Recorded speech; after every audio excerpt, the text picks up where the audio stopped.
오늘 벌써 반 지나서 6강 하게 됐네요.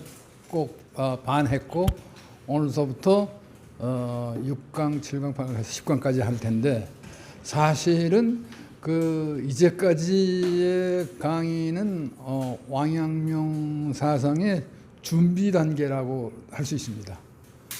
사실 지금서부터 왕양명의 진짜 사상이 전개되는 것입니다. 이렇게. 왜냐하면 지난 시간에 용장 5도 37살에 도를 깨우쳤다. 그 깨우치고 난 뒤부터 사실은 왕양명 자기의 사상이 전개되는 것입니다. 그 이전에는 도를 깨우치기 위한 준비 단계다. 우리는 이렇게 얘기를 할 수 있겠죠. 그러니까 태어나서 5살 때부터 말을 하기 시작해가지고 12살에 10살, 11살에 시를 짓고 12살에 성인이 되겠다는 꿈을 꾸고, 그 꿈이 계속 이루어지도록 노력을 한 단계가 바로 깨닫기 이전의 단계라고 할 수 있습니다.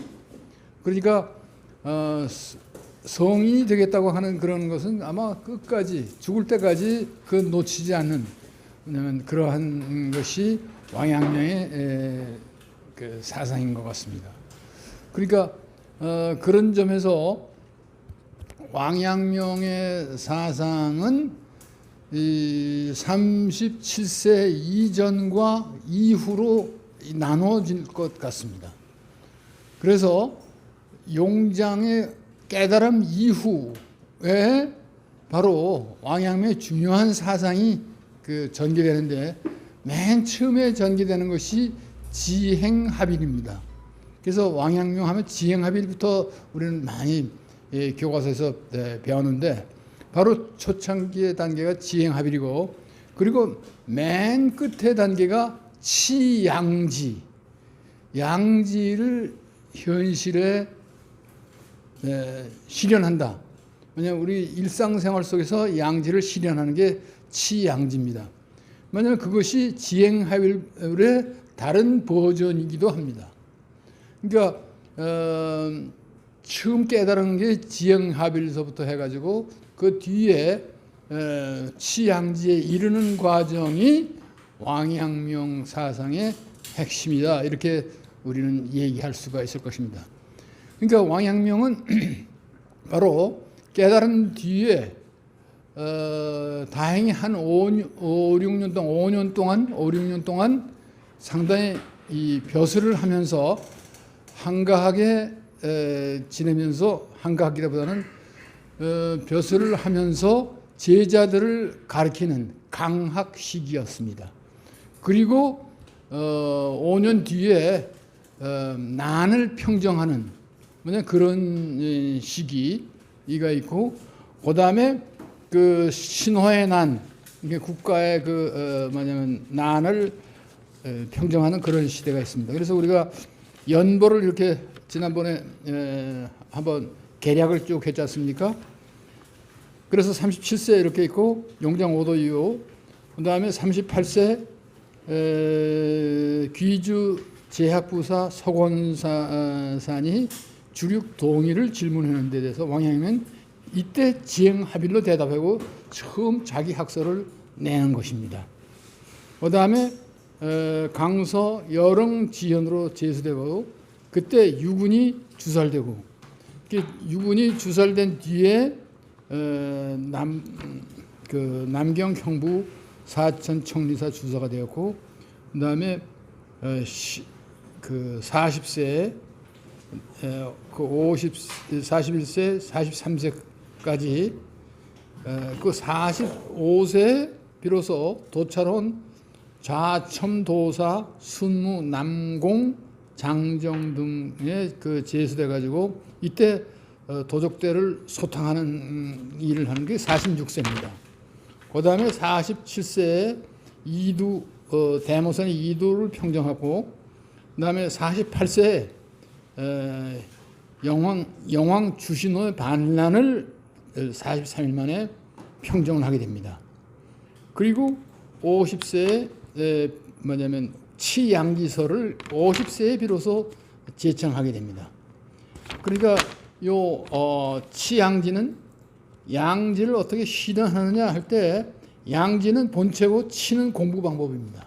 그러니까 공부와 본체와 공부 방법 이 문제를 놓고 뒤에 제자들이 해석이 분분한 것도 왕양미 좀 더 오래 살았으면 상당히 많은 문제를 해결했을 텐데 50세 치양지설을 해놓고 57세에 또 팔체 단등협 도적대를 선면하고 그 다음에 귀가하는 도중에 세상을 떠났다. 57세에 떠났습니다. 그러니까 37세에서부터 57세까지 20년간 뭐냐면 전개한 것이 왕양명의 기본적인 사상이다. 그래서 왕양명의 기본적인 철학은 용장에서 그다음에 심증리라고 그랬지 않습니까? 마음 밖에서 도를 찾는 것은 잘못됐다. 마음 자체가 도이며 마음 자체가 천리다. 그래서 마음 자체가 천리라고 하는 점에서 심즉리입니다. 마음 자체가 여기서 용장역에서 도를 깨쳤는데 깨친 내용이 바로 마음이 바로 천리라고 하는 것을 이 천리가 마음 밖에 있는 것이 아니라 이 주자처럼 경무를 통해서 얻어지는 것이 아니라 내 마음 자체가 천리이기 때문에 이걸 갖다가 우리는 뭐라고 그러냐면 심즉리라고 이렇게 부릅니다. 그래서 지난번에 성리학은 성즉리지 심은 리가 될 수 없다 하는 얘기는 지난번에 했었습니다. 그래서 심즉리에서 결국은 심 밖에 아무런 것도 없고 심 밖에 이치도 없다. 심의 무리 이거를 지난번에 얘기를 했습니다. 그렇죠? 기억이 납니까? 그래서 심의 무물, 심의 무리를 보통 사람들이 어떻게 생각하면 그럼 마음에서 모든 게 다 나온 거냐? 이렇게 생각하기 쉬운데 그게 아니고 물과 내 마음과의 관계는 현상에서 의식의 지향성이 있는 것처럼 의식의 지향성이라는 것은 내가 무엇에 관한 의식이지 의식 따로 이렇게 존재하는 건 아니랍니다. 그러니까 밖에 있는 어떤 것에 대한 것에 대한 지향성을 가지고 무엇에 관한 의식이다. 그런 점에서 이 의식과 밖에 있는 어떤 것이 의식 전체 내에서 있는 것이기 때문에 그래서 의식에 들어온 것만 아주 정확하게 사하제르스트 그 사태 자체를 탐구하는 것이 현상학의 일이라면 양명학의 심외무물도 마음속에서 일어나는 모든 현상을 그대로 파악하는 것이 필요하다 하는 것입니다. 그러니까 여기서 어떤 친구가 남진에서 같이 걸어가면서 바위에 꽃이 혼자 피었다가 혼자 지는데 그러면 네 심의 물이라면 저 물하고 물은 없는 거냐? 이런 얘기를 했을 때 왕님이 그게 아니고 네가 이 꽃을 보기 전에는 네 마음이나 저 꽃이나 다 아무런 반응이 없다. 그러나 네가 이 꽃을 보자마자 꽃의 색깔이 너한테 환히 드러나고 그것을 보면 이 꽃과 너는 이 무관한 게 아니라고 하는 걸 갖다가 얘기를 하면서 물의 존재 자체를 부정한 게 아니라 그러니까 왕양의 심의 무물을 해가지고 한 것은 의식 밖에 어떤 것이 존재한다고 하는 것을 부정한 것이지 물 자체 그거를 부정한 것은 아니다. 이렇게 우리는 이해할 필요가 있다는 것입니다. 그러니까 여기서 다 의미의 연관성을 가지고 늘 같이 있는 것이다. 이렇게 얘기를 할 수 있습니다. 그래서 이 37세에 오더를 하고 바로 이 귀주에서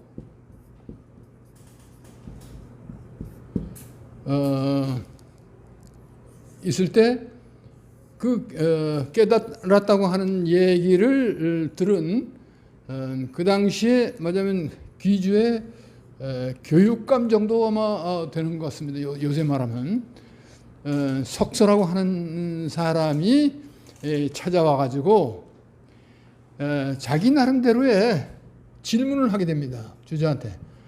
그래서 주륙 동의를 질문합니다.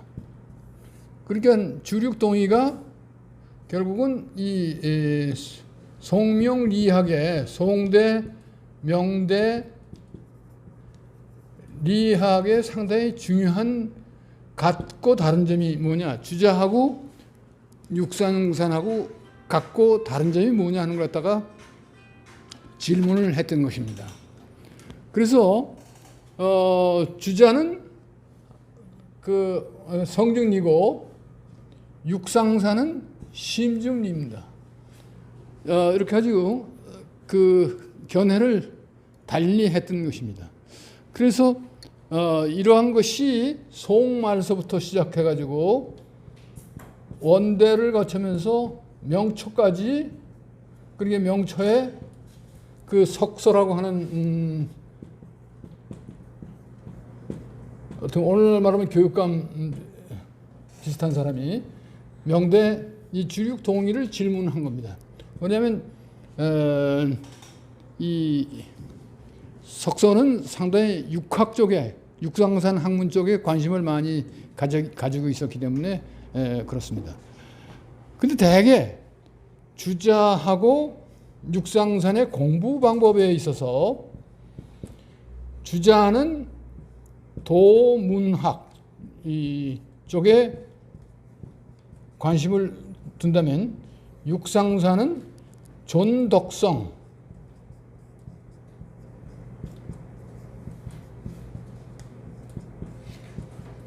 더 중점을 둔다. 그러니까 도문학과 존덕성입니다. 도문학이라고 하는 것은 이 경전에 대해서 묻고 배우고 하는, 말하자면 이런 것이 먼저 되어야 된다. 그래서 이 지가 사실은 앞서야 된다고 하는 그런 생각이고, 존덕성은 자기 가지고 있는 인의 예지의 덕성을 높이는 것, 이것이 더 중시하다. 이 공부가 더 중요하다. 그러니까 외적으로 이렇게 경전을 외우고 그것을 탐구하는 것보다는 내가 가지고 있는 마음의 덕성을 높이는 것, 이 존덕성이 굉장히 중요하다 하는 쪽으로 이렇게 방향이 있는데, 사실은 주자의 내적인 공부와 외적인 공부가 있을 때 이 도문학은 외적인 공부고 존덕성은 내적인 공부입니다. 사실 이 두 가지가 다 있는데 뒤에 제자들이 갈수록 육상산 쪽이 더 이 심 쪽의 존덕성을 더 강조한다. 주자학은 천리를 외적인 물마다 물리를 추구해야 되니까, 물리를 알아야 되니까 이 물리를 외적인 것에 아는 것을 더 중시한다고 그렇게 생각을 했던 것입니다. 그래서 이 송대 말기의 그 제자들로부터 시작해가지고, 제자들은 물론 주자의 제자들이 많았죠, 압도적으로. 그리고 원대 주자학이 관학으로 되면서 관학 1313년 인종 2년 원나라 인종 2년에 이 과거 시험이 세계적으로 그러니까 원나라 때 시행이 됩니다. 그렇게 하니까 주자학은 어떻게 본다면 관학으로서의 상당히 면모를 가졌고, 육학은 관학이 아니라 그냥 민간학으로 아무런 그 특징을 혹은 또 그 위세를 발휘하지 못했습니다. 이게 주자학이 그랬고, 그런데 이 사람들이 사실은 관학으로 가다 보니까 원래 유학의 목적은 위기지학입니다. 위기지학. 위인지학이 아니라 자기를 수양하는 학문이 유학의 가장 기본적인 입장입니다. 그런데 관학이 되다 보니까 벼슬을 하다 보니까 남한테 보여주는 학문, 그 위인지학으로 주자학이 변질된 것입니다. 그러니까 이런 그 위기지학의 본래 모습으로 찾아가려면 바로 마음에서 구해야 된다고 하는 그런 경향이 명대 차츰차츰 생기기 시작했고, 이러한 것이 지난번에 진헌장과 담감천 얘기를 할 때 조금 얘기를 했습니다. 기억이 나시나요? 이 명대 하나의 그 줄여서 진헌장이 그러니까 그 주자학에서 그 심학으로, 그러니까 주자의 리학이라고 한다면 그 일변도에서 심학으로 방향을 이렇게 튼 인물이 진헌장이고, 그 제자가 바로 담감천입니다. 담감천인데 왕양명이 34살 때 담감천을 만나게 됩니다. 그러면서 담감천이 그러니까 진헌장과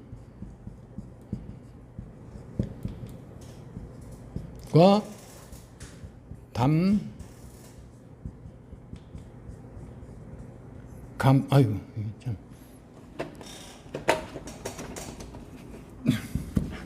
천자를 먼저 썼네. 이 달감자입니다. 아주 단물 뭐 이렇게. 그런데 왕양명은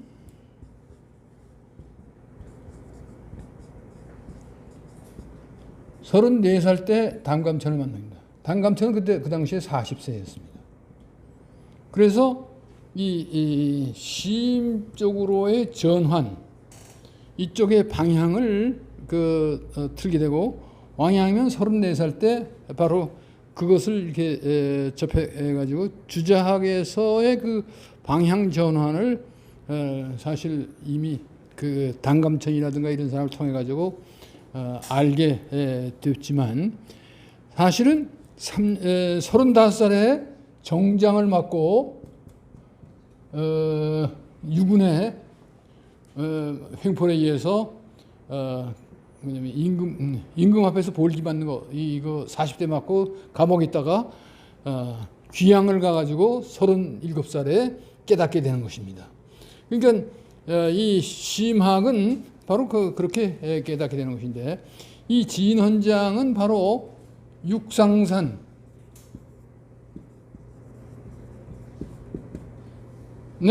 학문을 더 이어받은 쪽이라, 주자보다는 육산상 쪽에 더 관심을 가지고 있었던 학문이라고 할 수 있습니다. 그래서 이 육상산도 심즉리를 얘기하고 담감천도 심즉리를 얘기합니다. 진헌장은 아직까지 심즉리는 안 했네. 그러면서 왕양명도 심즉리를 얘기하고, 그러니까 심즉리를 얘기하는 쪽이 벌써 앞에 육상산이 있었고 담감천도 있었고, 왕양명은 그 심즉리를 직접 나중엔 얘기하지만 이 오도했을 때 마음이 천리라고 하는 걸 깨달은 것이 바로 심즉리고 심의 문물이었다. 이렇게 얘기를 할 수 있습니다. 그렇게 봤을 때 석서라고 하는 사람이 왕양명한테 주자하고 육상산이 다른 게 뭐냐? 같은 게 뭐고, 같은 거는 성학이 되는 것, 이 성인이 되는 공부, 성인이 되는 공부를 한다는 점에서 주자나 육상산이나 왕양명이나 마찬가지입니다. 그래서 우리 여기 강화에 하곡 정제두 선생은 뭐라고 그랬냐면, 주자학만이 성인이 되는 학문이 아니다. 양명학도 성인이 되는 학문이다. 이렇게 아주 공개적으로 얘기를 하고 있습니다. 그러니까 성인이 되는 학문은 주자학이나 양명학이나 다를 바 없다. 그 방법에 있어서 좀 차이가 났을 뿐이다. 이렇게 정제두 선생이 얘기를 하는 거 보면, 그 당시 모든 사람들이 왜냐면 성인이 되겠다고 하는 그러한 기본적인 생각을 가지고 있는 거예요. 성인의 학문이다. 그래서 성학이다 이런 얘기입니다. 이거는 그 전에 한번 얘기한 적이 있습니다. 성학.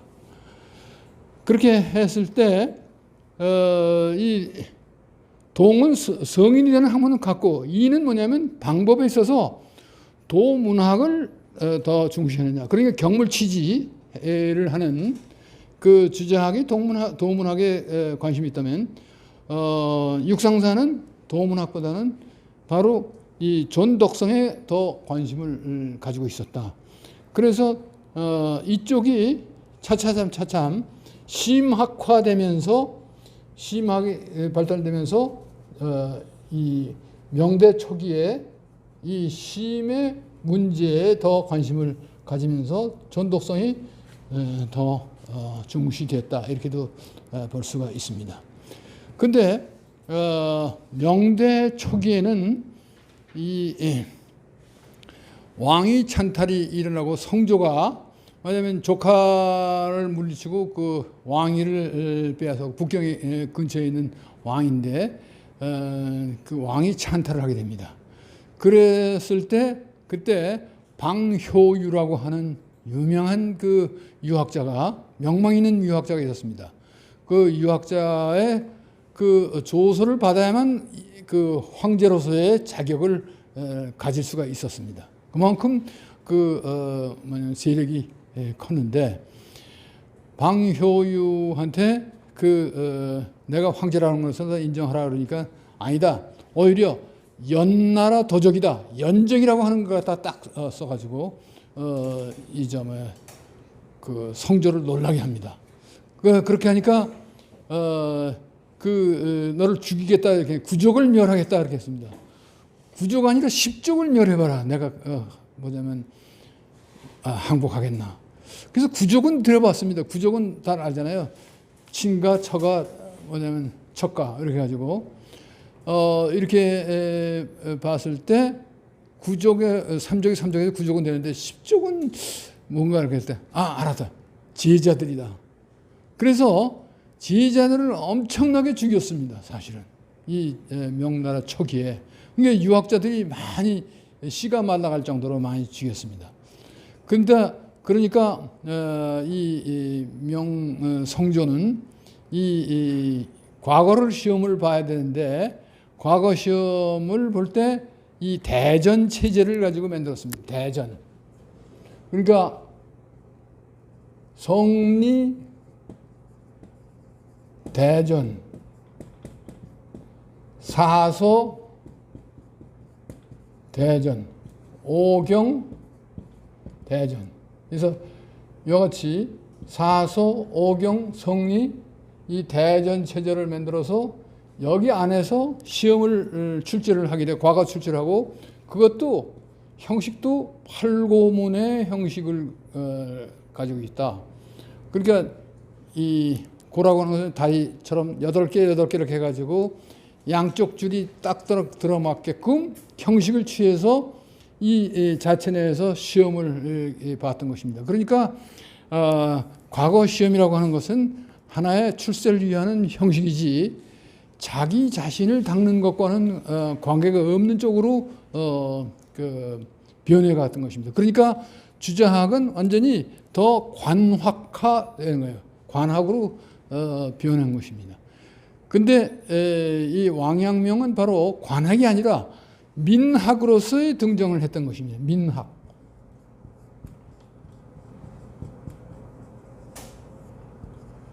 이게 굉장히 중요한 겁니다. 민간학, 그러니까 자기 수양을 철저히 하는 그런 위기지학을 중심으로 하는 그런 쪽으로 나가게 되고, 이것이 바로 오도의 과정을 통해서 있었던 것입니다. 그래서 석서라고 하는 사람, 요즘 말하면 교육감 정도 되는 사람이 주육 동의를 물어봤을 때 왕양명은 주육 동의를 대답하는 대신 뭐라고 했냐면 지행합의를 얘기했습니다. 그래서 지행합의이 왕양명 철학의 오도 이후에 처음 나온 학문입니다. 지행합의. 이 지와 행이, 그러니까 주자에게서는 지선행후 해가지고 이와 같이 먼저 알고 나서 그 다음에 그 행한다 하는 그런 쪽으로 나갔기 때문에, 왜냐하면 이 지식인들이 알기만 하고 행할 줄 모르는 그런 그 병폐에 떨어지게 됐다. 그렇기 때문에 왕양명은 지와 행이 원래 떨어져 있는 게 아니라 붙어 있는 것이다. 지행은 하나다 하는 쪽으로 해서 지행합의를 얘기한 것입니다. 그래서 그것을 뭐냐면 쓴 것이 제가 그 60페이지부터 60페이지는 존독성 도문학을 얘기했고, 그 다음에 61페이지에 지행합의를 얘기한 것입니다. 그래서 선지후행이 아니고 바로 이 지행합의라고 하는 것입니다. 그래서 이 왕양명 전습록에 보면 맨 처음에 서해가 쓴 문답이 나옵니다. 그것이 바로 이 책이 전습록이라고 하는 책입니다. 여러분들 이거 보셨어요? 이 책? 전습록 한번 보시죠. 네, 보였어요? 제가 저하고 같이 이렇게 번역했는데, 이 전습록이 그 뒤에도 얘기하지만 1, 2, 상중하 3권으로 되어 있는데, 상권의 서애라고 하는 그 매제인 동시에 제자가 바로 처음 물어봤던 게 지행합의의 문제입니다. 그러니까 모든 사람들이 효도를 아는데 진짜 효도할 줄은 모른다. 직접 그 뒤에서부터 이렇게 하죠. 그래서 이런 문제에서 지와 행이 그 분리되어 있다. 이게 부모를 어떻게 모셔야 될까? 하는 지금 여기 계신 분들은 부모님이 안 계신 분들이 더 많을지도 몰라요.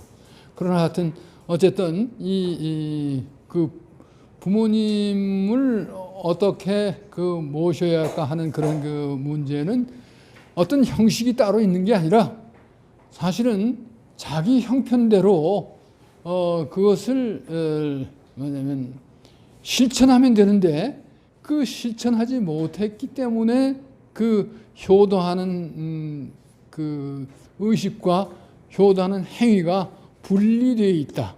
그래서 지행의 그 분리가 생긴 것이기 때문에 왕양명은 바로 자기 형편에 맞게 하면 된다. 이런 얘기입니다. 그러니까 우리나라 사람들이 옛날에 그 제사를 지낼 때, 요즘은 제사를 지내는데 많이 없지만, 제사를 지낼 때 홍동백서 이런 얘기 들어보셨죠? 제사상을 어떻게 차리느냐. 그래서 빨간 거는 동쪽에, 하얀 건 왼쪽에, 그래서 배 같은 거 이런 거는 왼쪽에, 사과는 오른쪽에 이렇게 놓고, 국을 어떻게 놓고 숟가락을 갖다 놓고, 그 차례상 예식 형식이 다 있었습니다. 근데 그런 거를 갖다가 찾다가 보면 형편이 안 되는데도 그것을 꼭 해야만 되는 남의 눈이 들어와서 남이 이렇게 볼까봐 혹은 남의 초청을 해가지고 형편이 없을까봐 그런데 사실은 찬물 하나 떠놓고 정성을 들여도 사실 제사가 된다 이런 얘기죠. 아까 우리 신부님하고 얘기했는데 이 천도교에서는 냉수 하나 떠놓고 기도문을 외우고 그다음에 이 제사를 지내도 된다 이런 얘기죠. 그러니까 안동 고등어가 어떻게 나오느냐? 사실 안동은 내지기 때문에 해산물이 없습니다. 그러니까 바닷가에서 이렇게 들여와야 되는데 바닷가에서 가지고 오는 동안에 다 썼기 때문에 간을 해야만 되기 때문에 안동 고등어가 간 고등어가 유명하게 됐다는 얘기입니다. 먼저 제사상에가 다 놓긴 놔야 되는데 해산물을. 근데 바닷가에 있는 사람은 어떻게 해요? 과일 같은 거 어떻게 할 수 없잖아요. 사실은 그렇게 하지 않고 요즘 얘기하면 스윗 바나나 하나 놓고도 부모님이 좋아하셨으니까 그거 갖다가 놓고 지내도 사실은 아무런 것이 없다고 하는 말하자면 이런 얘기입니다. 그러니까 어떤 형식에 매지 말라고 하는 말하자면 기본적인 생각을 가지고 있는. 그러니까 어떻게 하면 행동을 하느냐 하는 게 문제지 자기가 아는 걸 어떻게 행위하는 거 하는 게 문제지 그것과 반드시 이렇게 절차에 따라서 이렇게 해야 된다. 이렇게 되니까 알고도 못하는 경우가 굉장히 많이 생긴다. 바로 그 점을 왕양명은 이 지적을 한 것입니다. 그래서 왕양명이 여호호색, 여오악취 이런 말이 있습니다.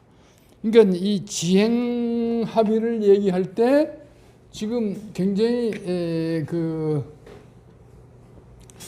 중요한 게 뭐냐면 여호호색, 여오악취 이런 얘기입니다. 마치 여호호색,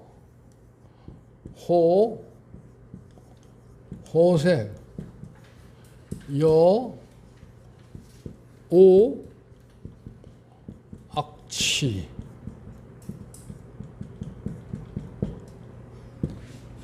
이거를 얘기 마치 호색을 좋아하듯이 그리고 악취를 아주 나쁜 냄새 그게 싫어 이 오는 싫어하듯이 호오 이것을 가지고 이 지행 합의를 예를 들었습니다. 그러니까 우리가 예를 들면 참 아름다운 여인이 이렇게 앞으로 오는 거, 이게 호색이라고 하는 건 바로 아름다운 여인이 걸어왔을 때 그 순간 야 참 아름답다. 그리고 아름답다 해서 좋아하는 그런 감정이 생긴 것이 호색입니다. 그러니까 이 호색을 좋아하는 것과 그걸 느끼는 것하고는 동시에 일어나는 것이지 좋아한 다음에 나중에 일으키는 것이 아니다 하는 그런 얘기를 합니다. 그러니까 여자를 이렇게 아름다운 여자를 보는 것은 지혜에 행하고 보는 순간 좋아하는 것은 행에 속한다. 그리고 악취를 맡는 것 이건 지혜에 속하고 악취를 싫어하는 것은 행에 속한다. 그러니까 그것이 동시에 일어나는 일이지 어떻게 분리해서 일어나는 것이 아닌 것처럼 지와 행은 이와 같이 동시적으로 일어나는 것이라고 하는 것을 왕양명은 얘기를 하고 있습니다. 그래서 사실 이 전습록의 제1권에 서해가 쓴 거기에 이 귀절이 나옵니다. 지행합의. 그런데 우리나라 아주 유명한 유학자 이퇴계는 전습록 상권을 봤습니다. 그 당시에. 그러니까 중권, 하권은 아직 출간이 안 됐고 상권이 나왔을 때 이 책을 입수해서 봤습니다. 그래서 어떻게 감각적인 것 가지고 지행합의를 얘기하느냐, 도덕적인 걸 가지고 해야지, 이래가지고 비판을 한 적이 있습니다. 그러니까 왕양명에 대한 비판, 바로 지행합의에 대한 비판이 우리나라에서는 퇴계에 의해서 이루어졌다고 하는 사실입니다. 그래서 그것은 감각적인 것과 도덕적인 것은 다르다. 지행합의는 도덕적인 건데 왜 감각적인 걸 가지고 했느냐, 이렇게 얘기를 했습니다. 그런데 저는 그 책을 쓰면서 퇴계 선생님 그 좀 잘못 봤습니다. 이때 감각적인 게 아니라 사실은 미적인 경지입니다. 미적인 경지. 그러니까 아름다운 그것을 봤을 때 보는 것 순간 좋아하는 것은 미적인 경지지, 이것은 감각적인 차원에 떨어뜨리면 안 됩니다. 이 감각적인 그 차원에 떨어뜨리면 오늘날 우리 얘기하는 포르노밖에 되지는 않습니다. 사실은. 그런데 미적으로 굉장히 그 공감이 가고 좋아하는 거기 때문에 이와 같이 이 도덕적인 것에 매어가지고 이 얘기할 필요는 없다. 저는 그 퇴계 선생을 그렇게 비판한 적이 있습니다. 그러니까 요 지행합의의 그 상황은 미적인 그런 것이지 그런 게 아니다. 그러니까 악취를 싫어하는 것도 마찬가지고, 그러니까 우리가 좋아하고 싫어하는 것, 미호오, 즉 미추의 관념. 그러니까 미추의 관념이 미적인 그런 것이라면 호도 역시 시비 못지않게, 옳고 그런 거 못지않게 중요한 관념이다 하는, 만약 그런 점에서 왕양명의 이 지행합의설은 굉장히 중요한 것입니다. 그리고 반드시 아파봐야만 된다. 그리고 그 왕양명은 이 뭐뭐 하려고 하는 것의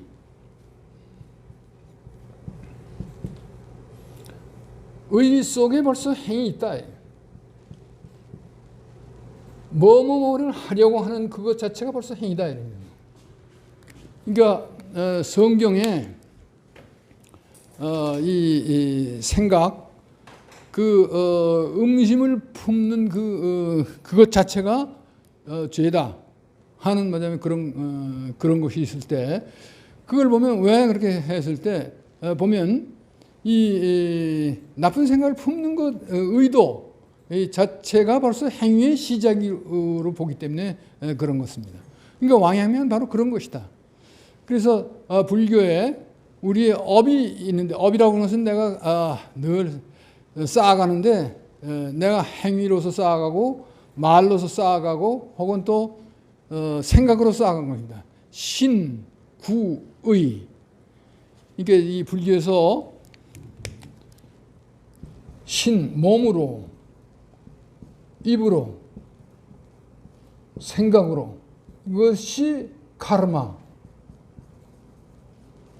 업이 되는 것입니다. 모든 게 쌓여서 업이 되는 것입니다. 과거의 것뿐 아니라 오늘도 내가 어떤 나쁜 생각을 하면 그 나쁜 생각이 난 업으로 업장이 되는 것입니다. 사실은 이와 같이 이렇게 봤을 때 왕양명은 몸으로 해야만 행위가 아니라, 입으로 말해야만 행위가 아니라 의까지도, 그러니까 생각까지도 포함해서 행의 시작이라고 본다는 점에서 지와 행은 분리되어 있지 않다, 이렇게 볼 수 있습니다.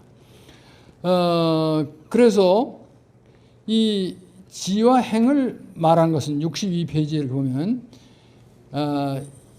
그 한편으로는 행위하는 공부를 이렇게 보면 이 옛사람들이 나의 근본 정신을 잃어버린 것이다.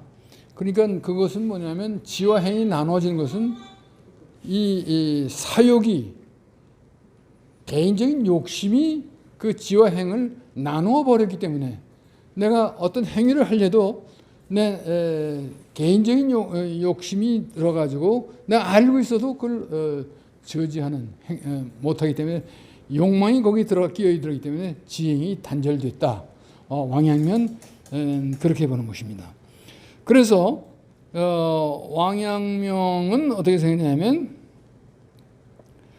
이 생각 없이 하는 명행, 허튼 행위를 하고도 제멋대로 한 사람은 사태를 제대로 알지 못하고, 이것은 바로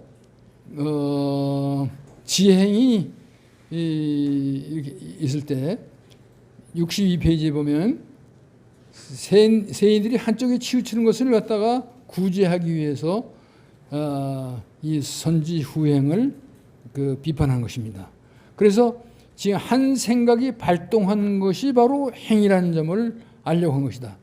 그러니까 내가 어떤 생각을 바로 이렇게 했을 때 그 생각 자체가 선하지 않으면 이 자기의 불선한 생각을 극복하지 못하는 것입니다. 그렇기 때문에 이러한 그 불선이 가슴속에 남게 해서는 안 된다. 그것이 63페이지에 나오는 것입니다. 그리고 가정 5년에 왕양명은 답 우인에 대한 질문에 대답을 하면서 이런 얘기를 합니다. 학문사변,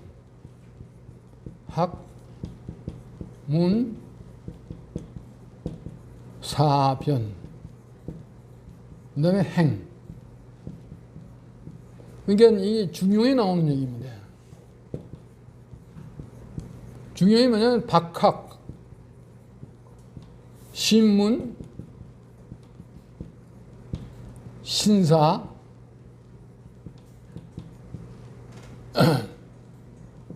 명변,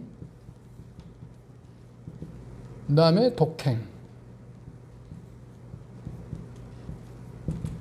그러니까 박학, 신문, 신사, 명변, 독행. 이렇게 했을 때 과거에는 이 학문 사변은 지에 속하고 행은 독행만이 행위다. 그래서 둘로 나누었던 것입니다. 그런데 왕양명은 그게 아니고 박학, 널리 배우는 것 자체가 바로 행. 이 학문을 할 때 내가 배움을 그만두었지언정 한번 배우고 나면 끝까지 다 널리 배우지 않고는 내가 그만두지 않겠다 하는 그 배움 자체가 행위라고 하는 사실입니다. 그 다음에 신문은 자세히 물어보는 것입니다. 물어보지 않을지언정 내가 끝까지 자세히 물어보지 않으면 그만두지 않겠다 하는 그런 것이 나오고, 그 다음에 신사는 아주 신중하게 생각을 하는 것입니다. 생각하지 않을지언정 나는 신중하게 생각을 해서 끝까지 생각을 하는 그런 것이고, 명변은 아주 분명하게 따지는 것입니다. 그 분명하게 따져서 나중에 행위하는 독행, 독실하게 행하는 말하면 하는 그런 것이고, 나는 이 중용의 이 말을 중시하고, 남이 한번 하면 나는 1000번 한다. 그러면 수우필명. 그러니까 남이 10번 하면 난 1000번 한다. 남이 10번 하면 난 10번 하고. 그래서 이렇게 되면 비록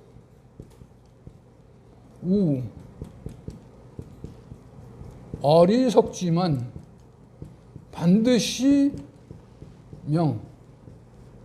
밝아질 것이다. 그래서 중용에 명즉 성, 성즉 명이라고 하는 것이 있습니다.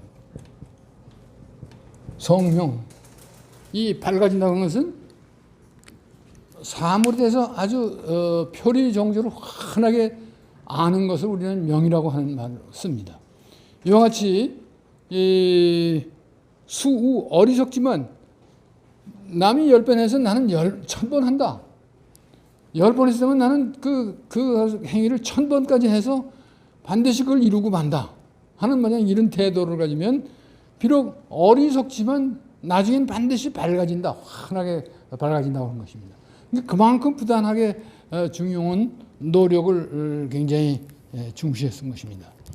그래서 사실 공자는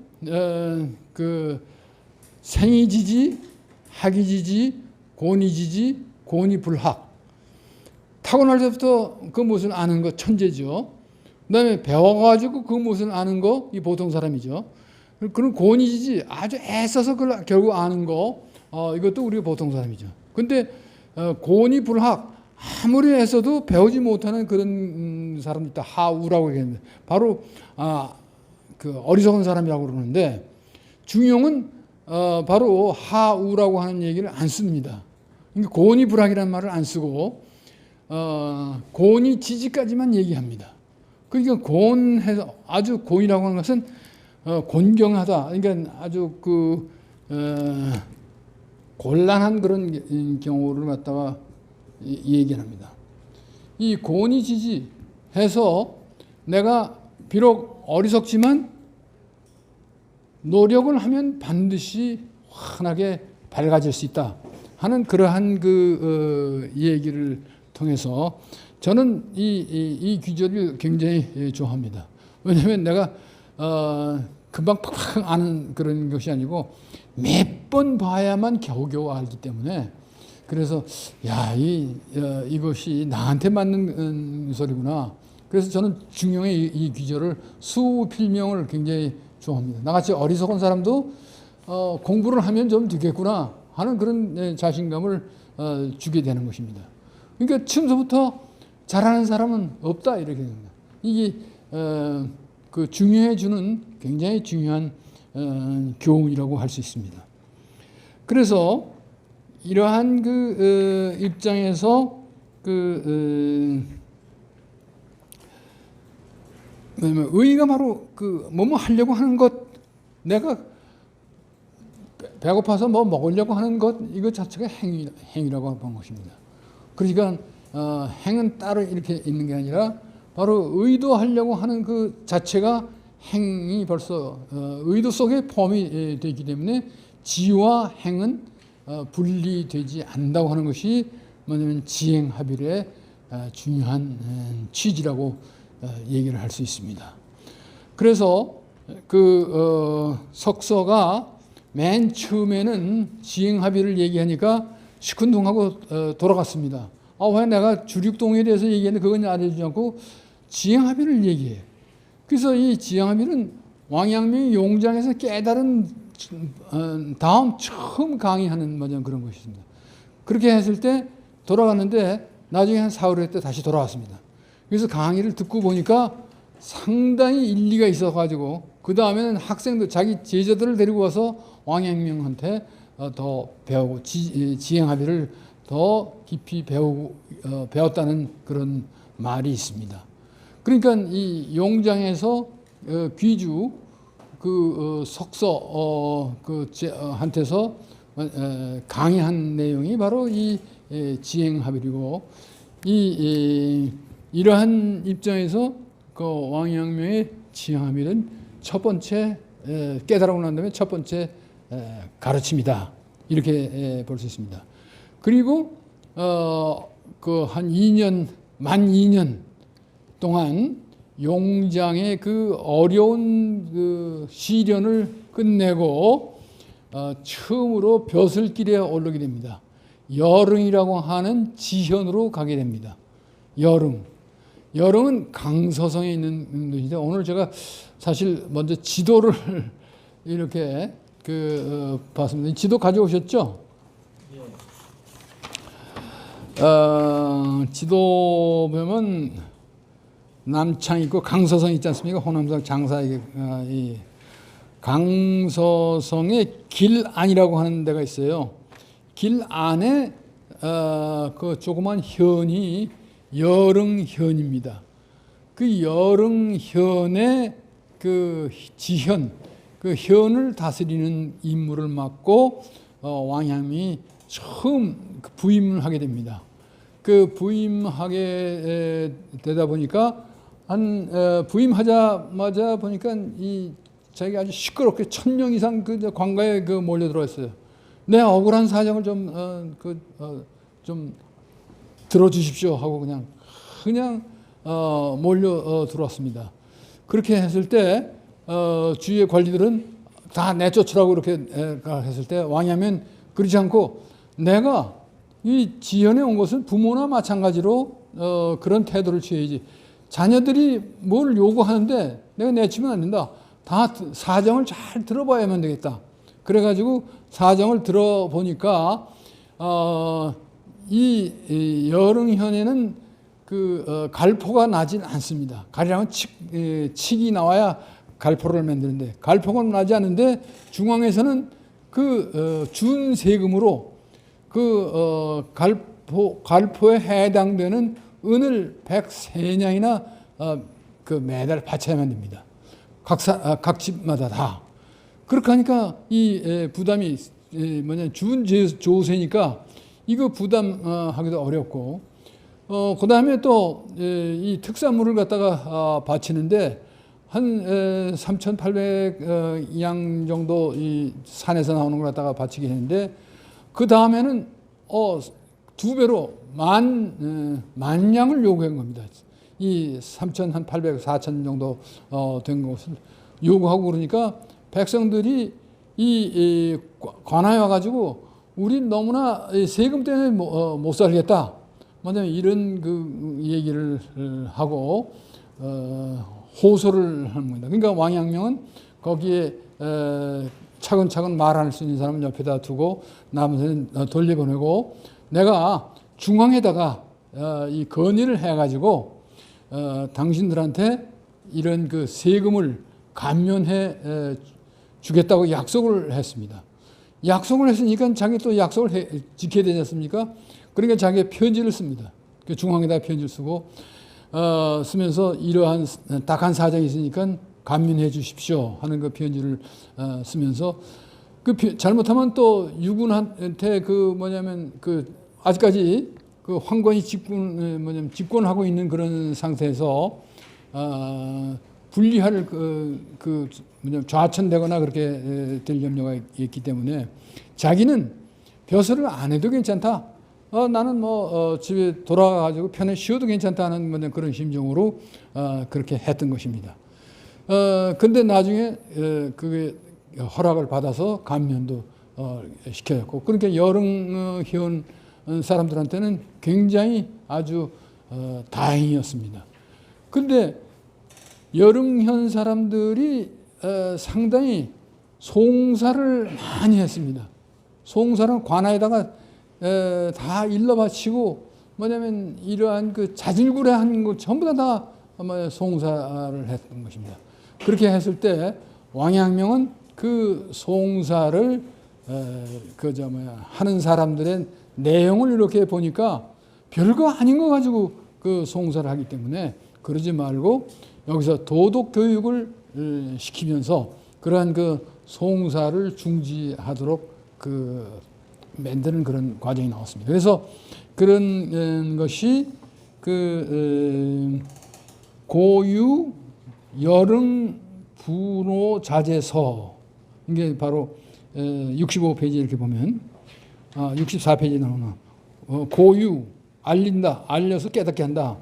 여릉의 부로, 그러니까 부로하고 자제한테 보내는 편지입니다. 그러니까 부로가 잘 자녀들을 인도를 해서 그런 소송에 힘쓰지 않도록, 오히려 소송할 시간에 농사일을 하는 것이 더 중요하다. 그래서 농사일을 힘쓰도록 하도록 그렇게 했습니다. 그 다음에 여름에는 전염병이 굉장히 유행했습니다. 오늘날 코로나처럼 전염병이 유행했는데, 이 전염병을 유행하면 한 가족이 몰살되는 경우도 있습니다. 그러니까 시체 썩은 그런 것이 오히려 더 전염병을 더 증가시키고, 그렇기 때문에 왕양명은 그 사실을 알고 빨리 매장을 하도록 하고, 그 다음에 깨끗하게 씻고, 그 다음에 오늘날 이렇게 격리를 시키고, 오늘 우리 코로나 격리하듯이 격리를 시키면서, 그 다음에 또 의사를 보내서 위중한 사람들을 또 고치고, 그리고 부자들한테 저걸 받아서 기부를 받아서 그 가난한 사람들의 병을 고쳐주는, 맞아요. 이런 혜택을 주었던 것입니다. 왕양미 뭐냐면 그런 사태를 명확하게 깨닫는 것이 다 아는 것이 지라고 한다면 바로 그러한 조치를 하는 것, 이게 행입니다. 그러니까 여릉에 와서 지행 합의를 완전히 실천했다고도 볼 수 있습니다. 그러니까 그냥 아는 게 아니라 바로 그 실천을 했다고 해요. 그 다음에 여릉에는 보니까 화재가 자주 발생했어요. 그 화재가 이렇게 보니까 발생하니까 온 집안이 다 타버리고 말았습니다. 그러니까 오늘날도 요즘은 법이 바뀌어서 그 건물에 빨간 줄 친 데는 주차를 못 합니다. 그렇게 돼 있죠, 요새. 그건 왜냐면 불이 나면 결국 소방차가 들어갈 텐데, 소방차가 뭐냐면 이런 사태가 우리나라도 현대도 발생하듯이 옛날에 왕양명 당시에 집이 토닥토닥 붙어가지고 화재가 만나서 마을 전체가 그냥 불타버리는 그런 사태가 생겼습니다. 그렇게 해서 그런 사정을 알고 왕양명은 거기다가 새롭게 짓는데 적어도 4m, 뭐냐면 1m 이런 그 거리를 두고 집을 짓고 그 다음에 이렇게 함으로써 화재가 나도 한 집만 이렇게 하고 피해가 없도록 이렇게 조치를 했던 것입니다. 그러니까 여릉 사람들은 굉장히 아주 새로운 방식에 의해서 그 이후부터는 화재가 나도 걱정이 없었다 이렇게 볼 수 있습니다. 그 다음에 세 번째로 한 것이 뭐냐면 도적대가 출몰을 했다는 것입니다. 그러니까 이 전염병도 돌고 화재도 나고 이렇게 하니까 살아남기 위해서 산으로 도망가가지고 도적이 됩니다. 그래서 특히 있는 도적들이 또 마을에 내려와가지고 훔쳐가기도 하고 막 백성들을 못 살게 하고 물건을 훔쳐가니까 이 도적대를 막기 위해서 그 마을에 보를 하나 만듭니다. 마을 촌마다 보를 하고 그다음에 열집마다 하나씩 보갑제를 만듭니다. 열집마다 이렇게 단위를 만들어가지고 서로 평소에는 화목하게 지내면서 도의를 진작시키고 그다음에 위급한 상태에 들었을 때는 같이 방어하는 뭐냐면 이런 그 제도가 보갑제입니다. 그러니까 도적을 막기 위해서 도적이 가끔 가다가 민가에 들어와가지고 스파이식으로 해가지고 이 관군이 어떻게 움직이는지 환히 알고 나기 때문에 자기들 쫓아가면 벌써 없어지고 그런 겁니다. 그러니까 마을 자체 내에서 이상한 사람이 들어오면 그 사람을 잡아내는다 할까? 그게 발을 못 붙이게 만들어 놓고 그러니까 도적들이 이 정보를 얻을 수가 없습니다. 그리고 도망가고 그러니까 그래서 도적대를 막기 위한 이 보갑제를 만들어서 왕양명이 용장에서 그 여릉에 7개월 동안 있었습니다. 7개월 동안 있으면서 그러한 혁혁한 공로를 세웠던 것입니다. 그러니까 적어도 이러한 그 도적대가 있다고 하는 것을 사실 알면 그것을 행하는 보갑제를 만들어서 그거를 막는 왜냐하면 지와 행이 일치된 그러한 사상을 가지고 있기 때문에 그것을 행정력에다가 적용을 시켰다고도 할 수 있습니다. 이와 같이 왕양명은 자기가 아는 것과 자기가 행하는 것 이것을 따로 하지 않고 늘 현실 생활 속에서 했다고 하는 사실이 굉장히 중요합니다. 그러니까 이와 같이 지행합일은 왕양명 여릉의 벼슬을 하면서 자기가 어떻게 보면 실천을 직접 했다고도 볼 수 있습니다. 그러니까 지행합의를 실천한 것이 바로 여릉에서의 관직 생활이었다. 그러다가 나중에 북경으로 이렇게 불려가게 됩니다. 유군이 주살되고 그러니까 너무 악한 짓을 많이 하니까 장영이라고 하는 이런 사람과 같이 해가지고 유군을 밤에 붙잡아가지고 죽이게 되는 그런 일이 생깁니다. 그러고 나서 왕양면 북경으로 다시 불려가게 되고 경부의 일을 맡게. 왕양명의 왕양명의 그 후학 제자들이 거기서 많이 나왔습니다.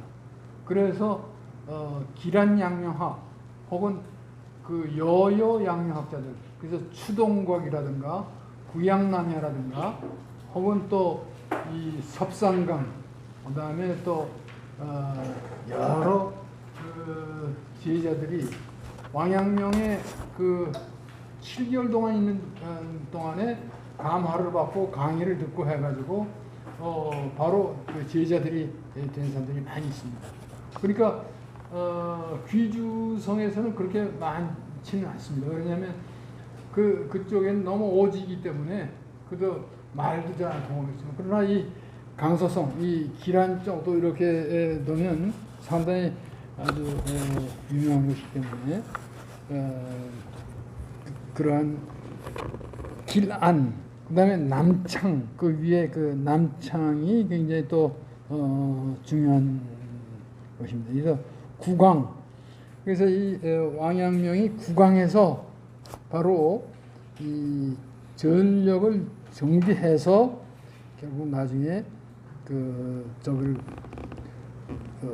주 신호를 물리치는 뭐냐면 그런 그것이 다음에 나옵니다.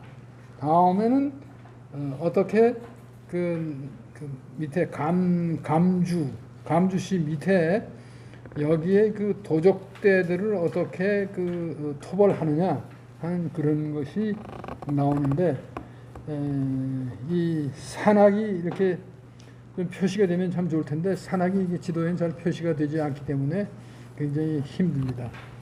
그러나 하여튼 그런 것이 굉장히 중요하고요. 그 다음에 북경으로 정독 5년에 1510년에 북경으로 갑니다. 그러니까 북경 강학이 시작되기 전에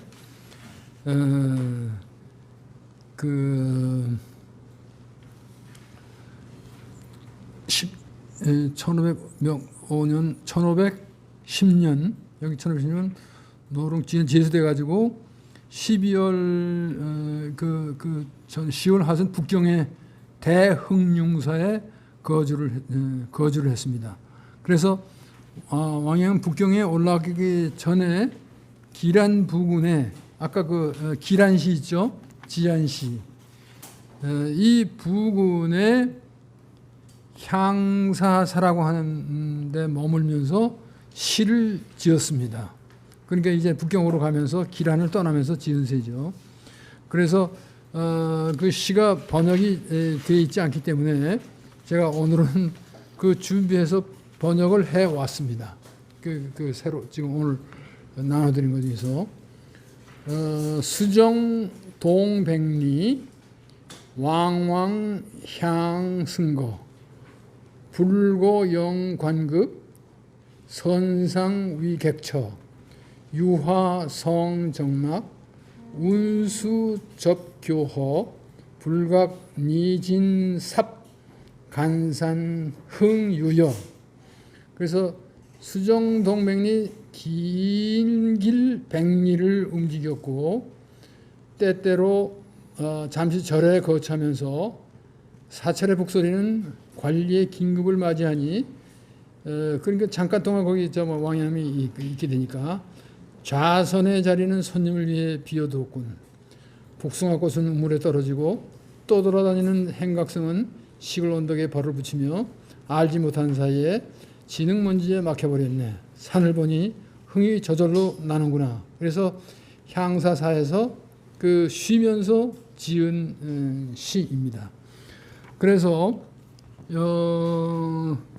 이 왕양명은 남창에 도달한 뒤에 지도에 보면 남창이 있죠. 위에 기란시에서 남창까지 갔죠. 호수 바로 옆에 파양호 호수 바로 옆에 남창입니다. 그래서 남창에 도달해 파양호를 비스듬히 건너 장강을 진입한 뒤에 장강을 내려와서 암경이란 안경입니다. 안경을 거쳐서 진강에 도착합니다. 그래서 경항 대운하를 떠서 북송하여 북경에 도착했다. 그래서 지금 여기에 항주시가 지금 맨 끝에 보이지 않습니까? 그 항주에서 북경까지 대운하가 있어가지고 그 대운하를 따라서 북경에까지 왔다. 그래서 이 지도를 보면 여기서 길안에서 시를 짓고 남창에 가가지고 요 파양호를 건너서 비스듬히 건너가지고 저기 저 항주까지 가서 이 항주에서 바로 북경에 운하로 아마 배로 간 것 같습니다. 그래서 왕양명은 북경에서 그 대흥룡사에 거주하는데 이때 황관이 방문을 했습니다. 황관은 이 후군부 부도사를 맡고 있었는데 이때 처음 황관을 만났다는 것입니다. 그러니까 이 황관을 만난 게 굉장히 중요한 게 뭐냐면 왕양명이 그 57세에 세상을 떠나는데 그때 여기 그 연보를 보면 54세 부인 재운이 별세하고 55세 둘째 분인 장시사에서 아들 정총이 출생을 했습니다. 그러니까 57세 세상을 떠났으니까 만 2살, 3살 때 이 아버지가 없어지고 그렇게 했을 때 그 뒤를 봐준 사람이 누구냐면 황관입니다. 그 제자. 그래서 사실은 황관은 왕양명보다 8살 아래지만 상당히 그 왕양명을 좋아해서 왕양명을 따라가지고 그 맨 처음에는 담약수하고 아까 담감천 담약수 같습니다. 그러니까 이 중국 사람들은 호도 있고 좌도 있고 뭐 이름도 있고 그러니까 상당히 여러 가지 이름이 있는 것 같습니다. 근데 사실은 한 사람이 여러 이름을 쓰게 되는 겁니다. 그러니까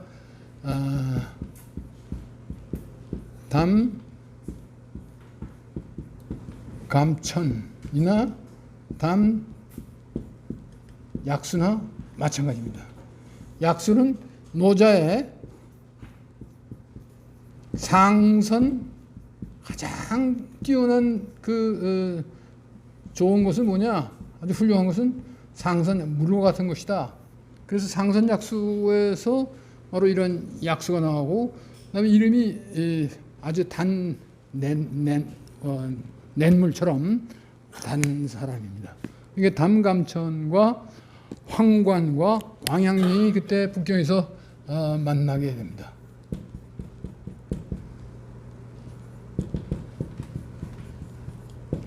황관. 왕양명은 사실 이 죽을 때까지도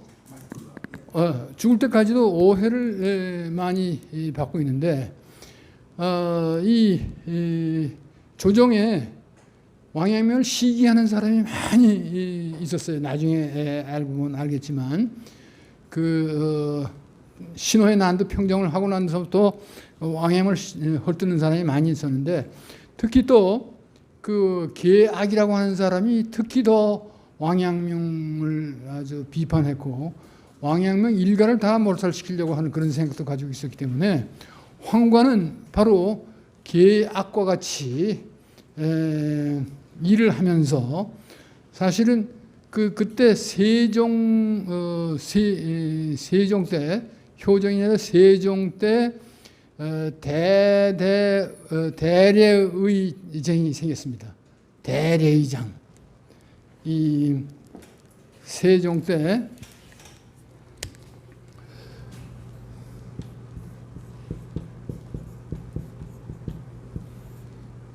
무슨 의냐면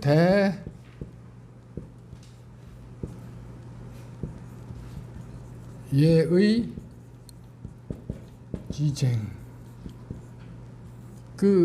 이것은 명대에 일어났던 아주 예의에 관한 문제를 놓고 크게 그 군신들 간의 논쟁을 벌였던 그런 것입니다. 그래서 이 계약이라고 하는 인물이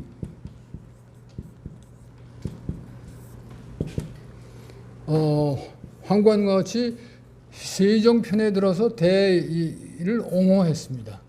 감싸 주었습니다. 그러면 이 대예의쟁이 뭐냐면 원래 효종이 아주 선한 정치를 해가지고 효종 때는 정장을 맞은 사람이 하나도 없었다.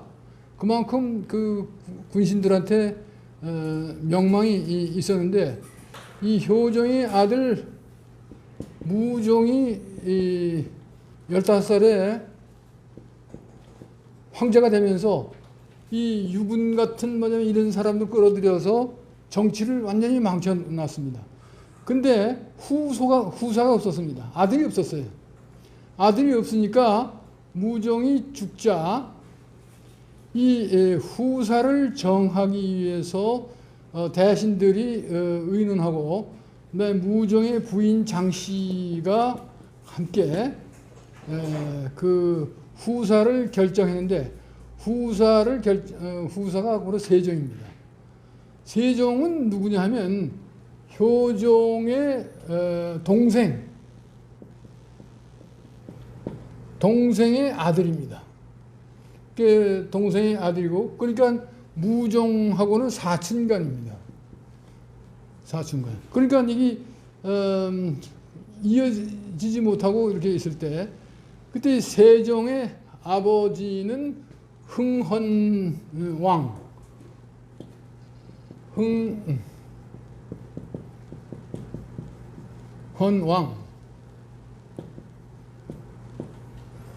흥헌왕인데 이 대대 예지쟁이 뭐냐 하면 이 효종을 뭐냐면 뭐라고 칭하느냐 하는 그런 문제고 이 흥헌왕을 뭐라고 불러야 하느냐 하는 뭐냐면 이런 그 문제로 벌렸던 그러한 그 논쟁이 바로 이 대대의쟁입니다. 그러면 흥헌왕은 효종의 동생인데 이 흥헌왕의 아들을 뭐냐면 이 세종으로 삼았던 겁니다. 그래서 이쪽에 주후조고 주후찬, 이 주후조가 죽자 주후찬, 그러니까 이 세종이 됐는데 원래 그 당시에 무종이 세상을 떠나자 그 당시에 대신이 양정화라고 하는 대신이 있었는데 이 대신이 어린 그 세종을 그 주찬을 보위해서 세종으로 올렸습니다. 이렇게 세종이 되고 난 다음에 세종은 자기가 왕이 된 다음에는 이 양정화의 말을 듣지 않고 자기 나름대로의 그 행정을 했던 것입니다. 정치를 했던 것입니다. 그러니까 이때 무슨 일이 일어나냐면 이 세종의 흥헌왕을 이 세종은 자기가 황제니까 왕이 아니라 흥헌제로 칭해야 된다. 자기가 그러니까 아버지니까 아버지를 흥헌제로 칭하려고 했습니다. 그리고 우리가 종묘에 가면 종묘 사직에 보면 돌아가신 그 직함들이 다 이렇게 있습니다. 그렇게 했을 때 효종은 뭐냐면 이 무종의 황제의 아버지, 이 곧자는 돌아가신 아버지예요. 황고가 되는 것입니다. 뿐만 아니라 세종에게도 황고가 되는 것입니다. 왜냐하면 무종을 황고로 이렇게 해야 마땅하다 이렇게 본 겁니다. 그러니까 돌아가신 그 아버지를 고라고 부르는데, 그러니까 황제의 아버지니까 황고라고 이렇게 불렀습니다. 그러니까 무종이 이렇게 황고일 뿐 아니라 세종도 마땅히 그 효종을 황고라고 이렇게 해야 할 텐데, 이 대대에 생기면요, 황고라고 부르지 않고 자기 아버지는 황고로 불렀습니다. 흔한 황을 제로 봤으니까 아버지를 황고로 부르니까.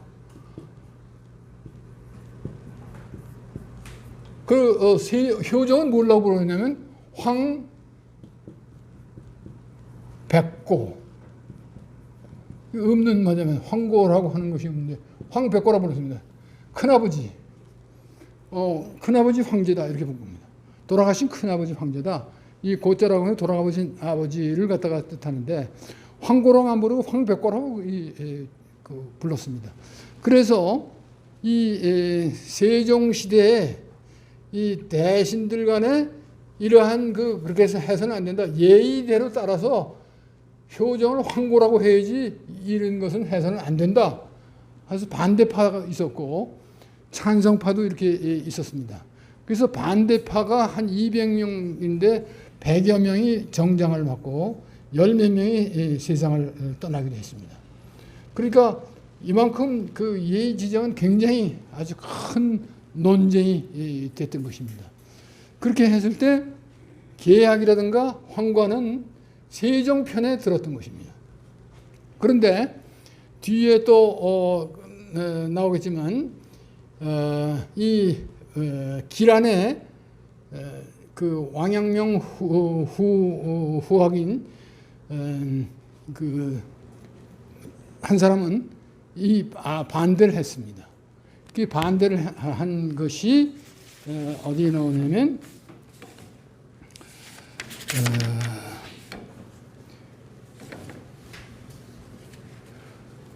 그 68페이지에 그 세종의 생부인 흔황왕 존호의 사건이 폭발했다. 이것을 대리의 의지쟁이라고 하는데 추동곽은 세종의 주장에 반대해서 감옥에 갇혔다. 이 추동곽은 바로 굉장히 유명한 그 제자입니다.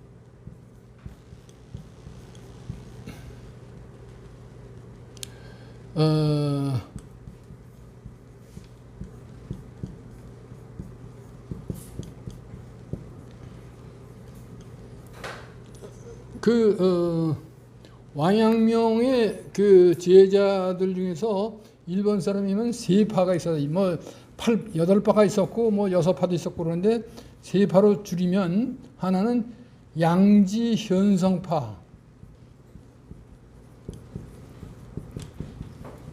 양지 귀적파,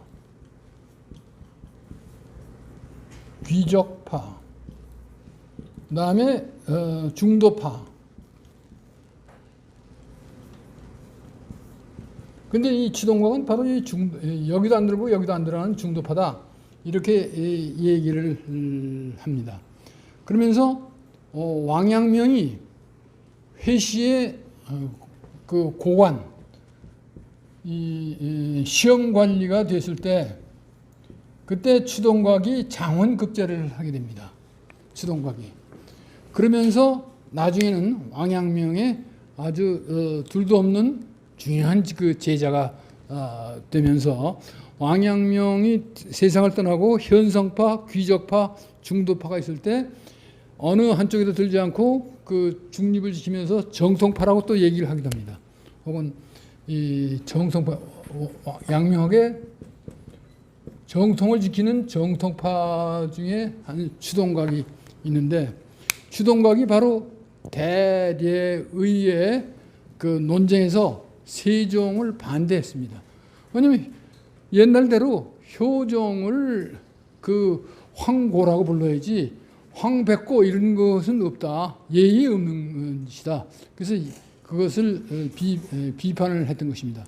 그 비판하니까 세종이 그래 너 관직에서 또 저기 좌천시키고 아무리 똑똑해도 바로 그러한 일을 했던 것입니다. 그런데 이 계약과 황관이 바로 세종을 도와서 그쪽 편에 서서 그 끝까지 밀어붙여가지고 논쟁이 18년간 계속되는데 18년 동안 계속 세종을 지지를 했습니다. 그렇게 했을 때 왕양명이 세상을 뜨자 이 계약이 왕양명을 상당히 가족까지 해치려고 했을 때 황관은 바로 계약과 같은 입장에서 섰을 때 계약을 설득을 하게 되는 그런 위치에 있습니다. 그러면서 그 왕양명의 아들이 그때 그 만 2살, 그 3살 정도, 3-4살 됐는데 이 그냥 놔뒀다가는 그 씨가 다 없어지겠다. 물론 왕양명은 그 양자로 드렸습니다. 정억이라고 하는 양자로. 그러니까 양자는 동생들도 아들이 없었어요. 그 4명이 있었는데 4명이 전부 다 아들이 없으니까 사촌 동생의 5째 아들을 8살 때 들여와가지고 왕양명이 양자로 삼은 것입니다. 그때 벌써 이때는 왕양 10년이 넘었으니까 상당히 많이 컸는데 왕양명이 그러니까 그 훌륭한 점이 뭐냐면 첩을 두지 않았다고 하는 사실입니다. 그러니까 유교에서는 기본적으로 이 정부인한테서 아이를 못 낳으면 동생들 내지 친척에서 양자로 들여올지언정 첩은 들이지 않는 것이 유교의 기본적인 원칙입니다. 그런데 대부분 그 아들을 못 낳는다고 하는 뭐냐면 이런 그 핑계로 뭐냐면 첩을 들이기도 하는데 그것은 유교의 근본적인 것에 벗어나는 것입니다. 왕양이 성인이 되었다고 하는 뭐냐면 그런 뜻을 갖다가 품고 했을 때 아버지는 계실이 있고 측실이 있었습니다. 계실은 두 번째로 난 부인이고 계실은 양씨고 조씨가 있었고 양씨가 있었고 아버지는 있었고 그 사이에 배다른 동생 4명이 있었습니다. 그 중에서 한 사람인 그 딸이 그 왕양미의 수지자인 서애한테 시집을 가서 상당히 왕양미 아주 기대를 많이 걸고 강의를 하게 되고 그래서 나중에 그 저주에서 북경을 가기 전에 남경을 갈 때 같이 배를 타고 가면서 대항을 논하게 됩니다. 바로 그러한 입장에 있을 때 황관은 왕양명이 세상을 떠나고 나서 그 아들을 보살피기 위해서 자기의 어린 딸하고 결혼을 시킵니다. 그러면서 북경에서 이 보호자 노릇을 해주는 그러한 사람이 황관입니다. 황관이 굉장히 중요한 그 왕양명에서 아주 중요한 인물이기 때문에 제가 말씀을 드리는 것입니다.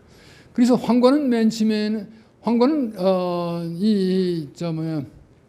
왕양명하고 담감천하고 같이 세 사람이 성학의 뜻을 두고 같은 길을 걷자고 약속을 하고 했습니다. 그런데 왕양명이 50세 이후에 치양지학서를 갖다가 발표하자 이제 그 같은 동료가 아니라 이제는 제자의 예를 표합니다. 그러니까 황관이 그러니까 왕양명의 직접 제자가 됐습니다. 그러면서 제자 노릇을 하면서 나중에 왕양명의 아들까지 돌보아주는 그러한 역할을 했던 것입니다. 그래서 이 황관은 나중에 왕양명의 학설을 상당히 많이 받아들이지만 나중에 왕양명의 학설을 또 비판하기도 합니다. 그렇지만 어쨌든 양명의 제자로서 상당히 충실한 그러한 길을 갖다가 걸었다고 하는 걸 갖다가 말씀을 드리는 것은 바로 이 대례의 지쟁에서 어느 편을 들으느냐에 따라서 추동강은 같은 왕양명의 제자이면서도 반대편을 들었다가 벼슬길에 좌천되기도 하고 했지만 이 황관이라든가 계약은 아니고 황관은 제자이면서도 이쪽의 편을 들었기 때문에 이 계약을 좀 달랠 수 있는 그런 위치에 있었다. 이렇게 볼 수가 있는 것입니다. 그래서 여기에서 66페이지에 했고, 그 다음에 67페이지에 왕양명이 이 지행 합의를 얘기하고 나서 정자를 상당히 강조합니다.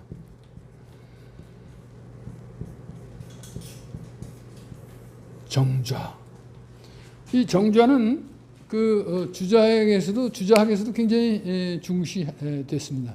그래서 주자학에서는 반일 독서, 반일 정좌 이런 말이 있습니다. 반나절은 책을 읽고, 이게 아까 말하는 도문학에 해당됩니다.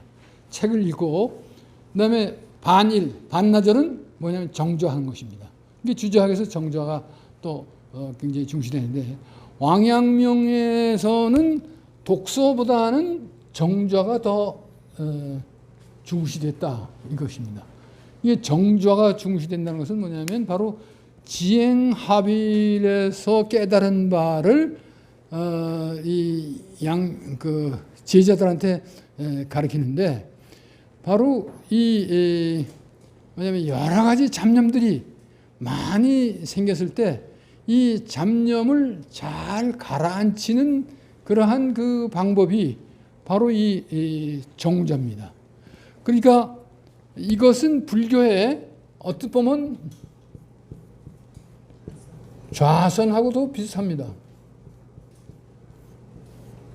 앉아서 선정에 들어가는 것, 무념무상에 들어가는 것입니다.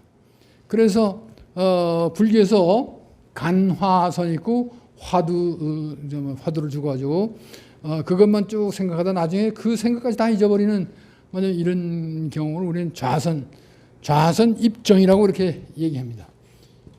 입정은 흔들림이 없는 마음으로 들어가는 것, 이것이 좌선 입정입니다.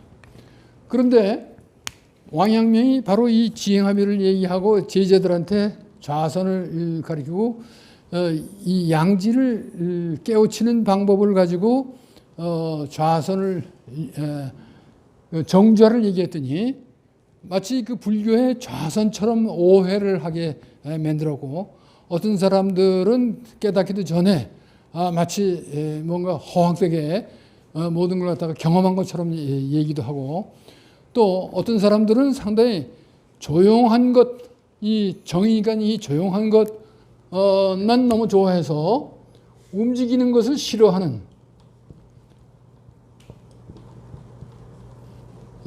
염동희정, 그러니까 염자는 싫어할 염자, 희 좋아할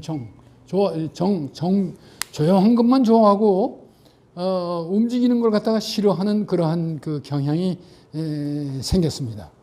그렇기 때문에 이 정좌의 방법을 다시 제자들한테 염동희정의 정신, 그러니까 거기에 빠지지 않기 위해서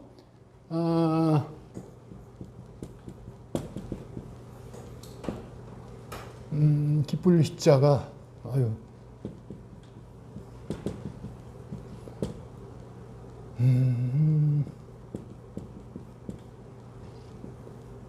염동희정만 하기 때문에 이 조용한 걸 좋아하고 이걸 싫어하는 뭐냐면 그런 폐해를 막기 위해서 왕양명은 이 다른 공부 방법을 가르치게 됩니다.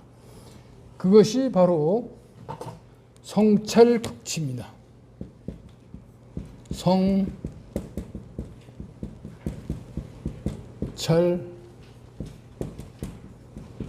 극치의 방법. 성찰은 내가 가만히 하는 내 행위를 반성해서 살펴보는 그런 것을 갖다가 성찰이라고 봅니다. 그러면서 극치라고 하는 것은 이 사욕이 언제 생길지 모르니까 여기 우리가 욕망을 거인욕할 때의 인욕입니다. 인욕을 뭐냐면 극복해내는 것. 그래서 이 다스리는 것. 내가 가지고 있는 개인적인 그 욕망 이걸 갖다가 근본적으로 뿌리를 뽑는 뭐냐면 그 다스리는 그런 그 방법을 갖다가 얘기를 하게 됩니다.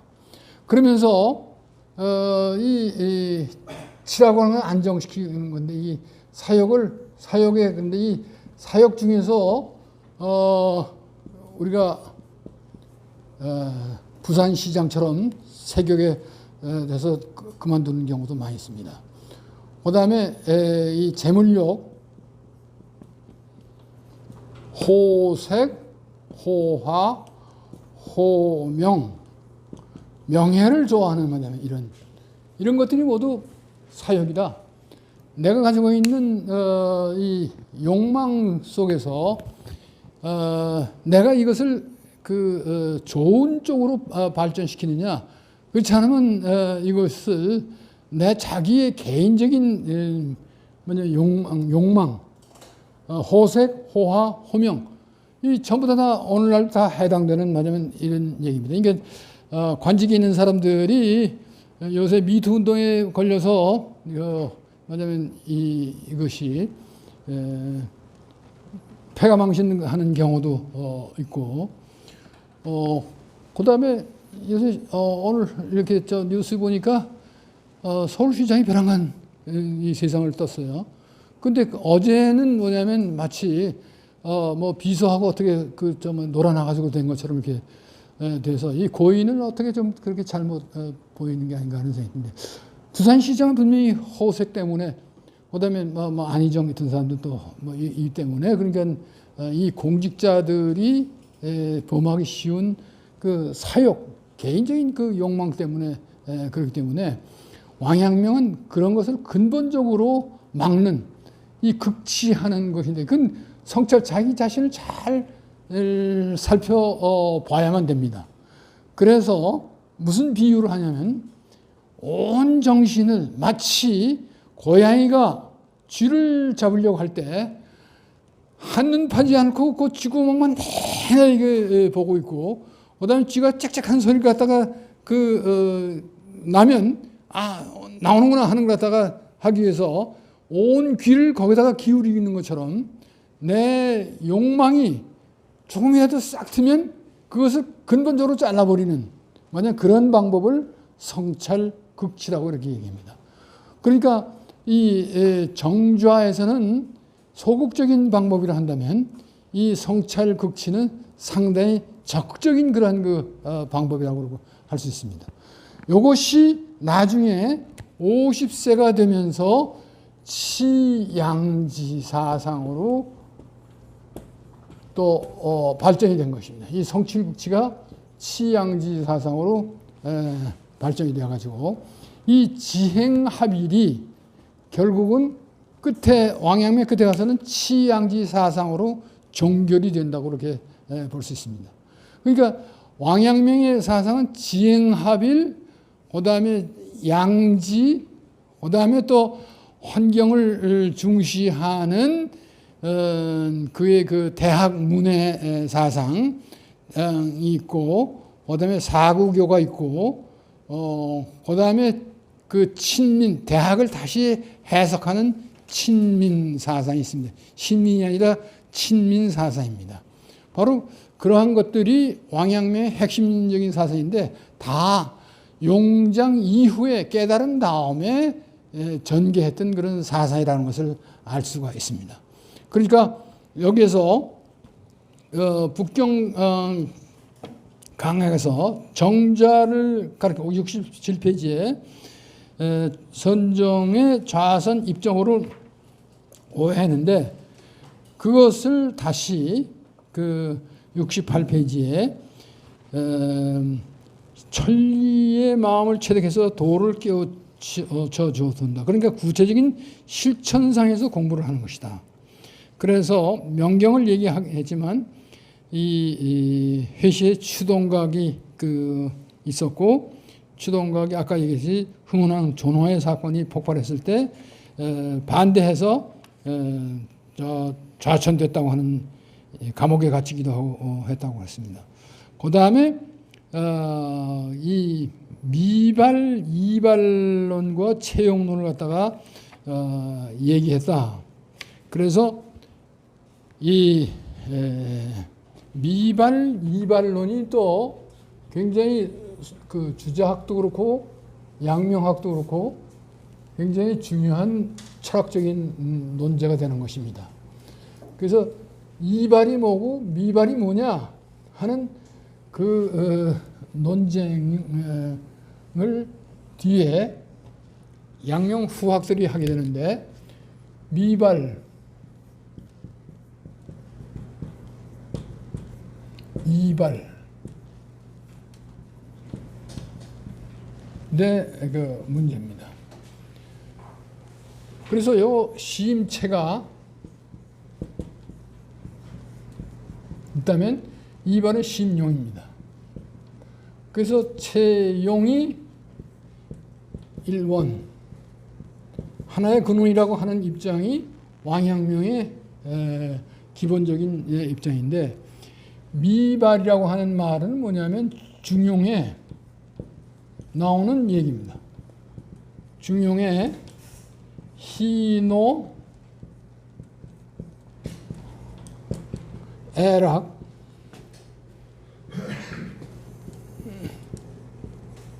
애락지, 미발,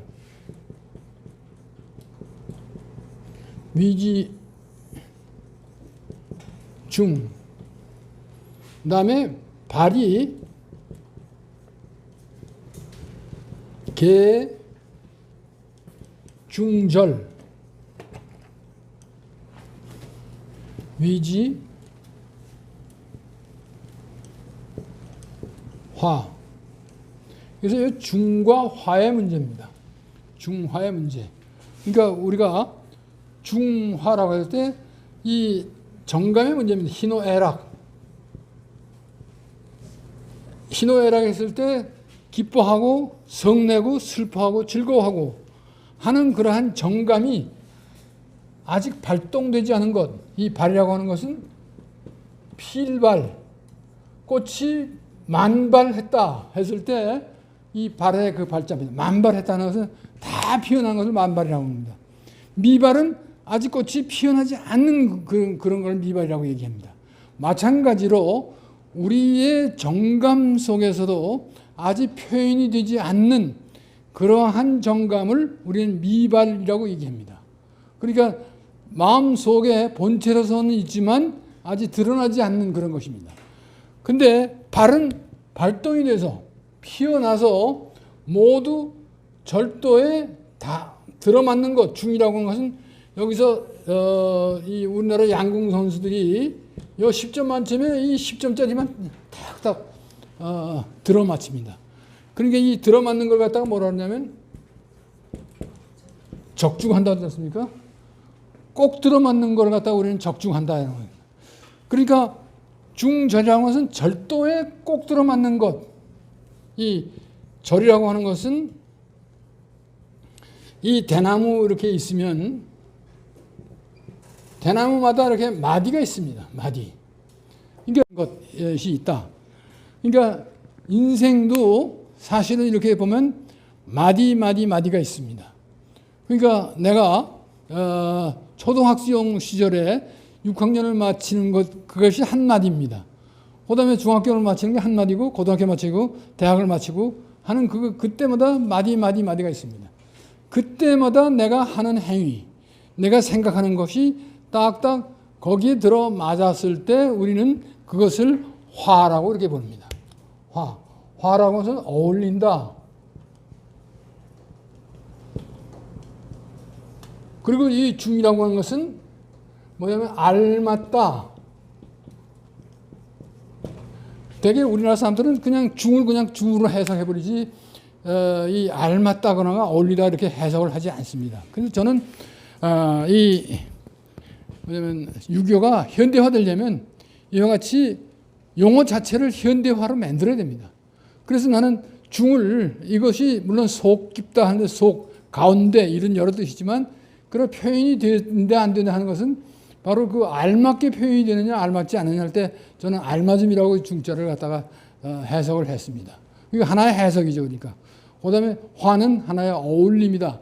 그러니까 이 꼭 알맞게 됐을 때 다 모든 성원이 어울리게 된다 하는 그런 얘기입니다. 그래서 제가 화, 살아를 낼 때 화라고 하는 잘 어울리는 것, 이해관계가 다른 사람들끼리 잘 어울리려면 어떻게 하느냐, 같은 것은 내가 아껴주고 다른 것은 존중해준다. 존경해줬을 때, 무시하지 않고 존경해줄 때 어울림이 생기는 것이지 무시해버리기 시작하면 안 된다는 것입니다. 그래서 그러한 그 화가 굉장히 중요한데, 여기서 희노애락의 미발 상태와 이발 상태가 사실은 본체와 작용의 하나의 근원에서 나온 것이지 이 따로 있는 것이 아니라고 하는 것이 왕양명의 생각입니다. 공부 방법입니다. 그러니까 이발과 미발 이것이 상당히 그 주자학에서도 중요한데, 주자학에서는 미발과 이발을 나눴던 것입니다. 근데 왕양명은 그 나누지 않았는데, 이 왕양 제자 중에서도 미발 이발을 때로 나눈 것이 이 섭상강 하는 그런 제자가 있었던 것입니다. 나냐맘 이런 제자가 있었고, 그다음에 추동각은 나누지 않고 왕영계도 나누지 않는 말하면 있었고, 그다음에 우리나라의 그 하곡 정제두 선생도 이 미발 이발을 나누지 않았습니다. 그래서 양지체영도에 보면 미발 이발을 같이 이렇게 그려놓고 있습니다. 중심적으로 이렇게 그리고. 그래서 이것이 양명학의 상당히 중심되는 테마이기 때문에 말씀을 드리지 않을 수가 없습니다. 그 다음에 이 그 시가 또 하나 있는데, 최희연을 보내면서 낭야산에서 정치를 논하는 시입니다. 그런데 그걸 번역을 안 했기 때문에 제가 또 그 일부러 번역을 한 것을 오늘 가져왔습니다. 최희연을 보내는 시.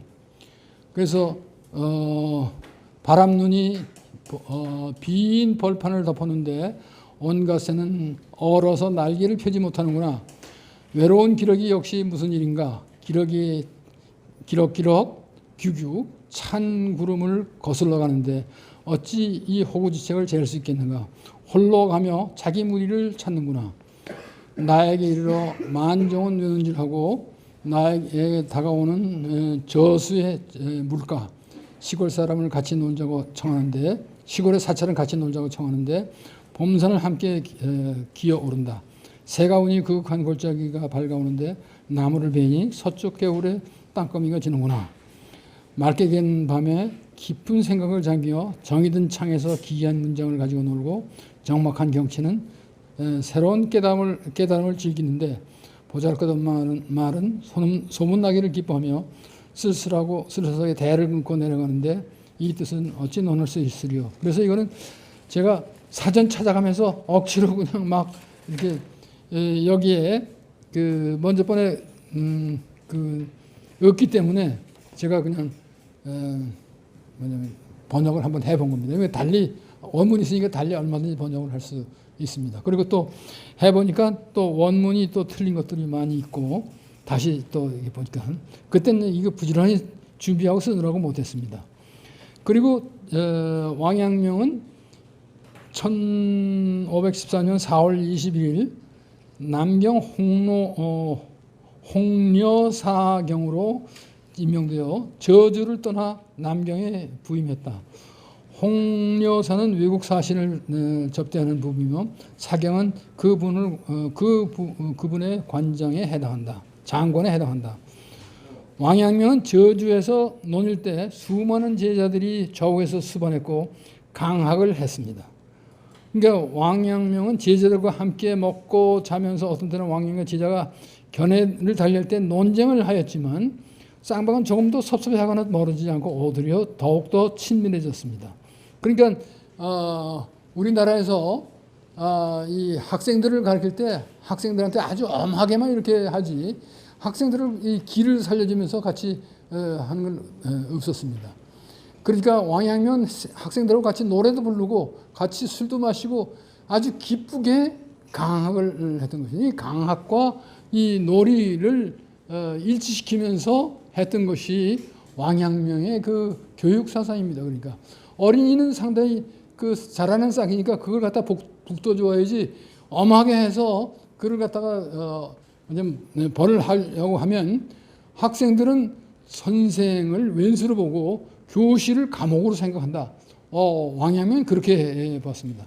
그만큼 이 학생들의 자유분방한 왜냐하면 이런 것을 갖다가 강조했고 제자들이 바로 그런 것을 갖다가 얘기했습니다. 그래서 서로 토론하고 의견이 다르고 했을 때도 그걸 다 받아주고 했던 것입니다. 그래서 저도 그걸 갖다가 본떠 가지고 강의할 때 학생들의 질문을 많이 받습니다. 사실은 질문을 많이 받고 하루는 그 어떤 학생이